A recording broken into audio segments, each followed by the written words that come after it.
کسی نے مسجد حرام سے مسجد اقصی تک کی معراج کا انکار کیا، کسی نے وہاں سے آسمانوں کے معراج کا انکار کیا، کسی نے آسمانوں پر جانے کا تو کہا کہ وہاں تک تو پہنچے تھے مگر رب کا دیدار نہیں کیا، وہاں اس معراج کا انکار کر دیا۔ لیکن ایک سنی ہے جو حضور کی ہر عظمت کو کھلے دل کے ساتھ تسلیم کرتا ہے۔ ہمارے آقا دو عالم صلی اللہ علیہ وسلم کا براق پر بیٹھنا یہ حضور کی معراج نہیں تھی، خدا کی عزت کی قسم میرے آقا براق پر بیٹھے تو یہ براق کو معراج نصیب ہوئی۔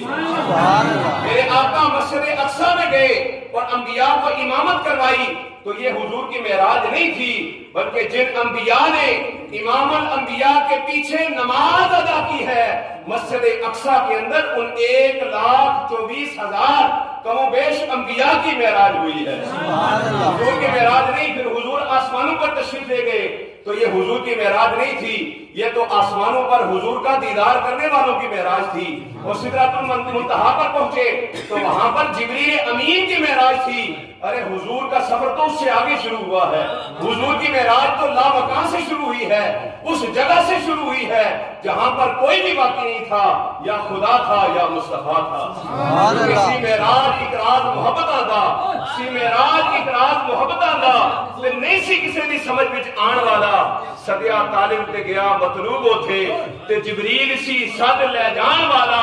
تو بعض کہندے نے بنا دروازیاں دے کیویں گیا اتھے وہ نبی شان والا، وہ ابر عقل نو ایتھے دخل کیے جانے جان والا یا لے جان والا۔ آج بھی اعتراض کرتے ہیں جی وہ آسمان مکفل ہے بند ہے تو آسمانوں سے کیسے گزر گئے؟ قرۂ نار آتا ہے، قرۂ زمہریر آتا ہے، وہاں سے حضور آگے کیسے گزر گئے؟ میں نے کہا تمہاری عقل سے وہ بات ورا الورا ہے، حضور کو جو مقام عطا کیا ہے تم آج سائنس اور ٹیکنالوجی کو دیکھتے ہو، نہ سائنس سمجھ سکتی ہے نہ ٹیکنالوجی سمجھ سکتی ہے، کیونکہ حضور نے فرمایا میری عظمت و شان کو میرے رب کے علاوہ کوئی جانتا ہی نہیں ہے۔ کیونکہ معراج محمد نے کیے راز جو افشاں، معراج محمد نے کیے راز جو افشاں، وہ راز خلاؤں سے ہوا پوچھ رہی ہے۔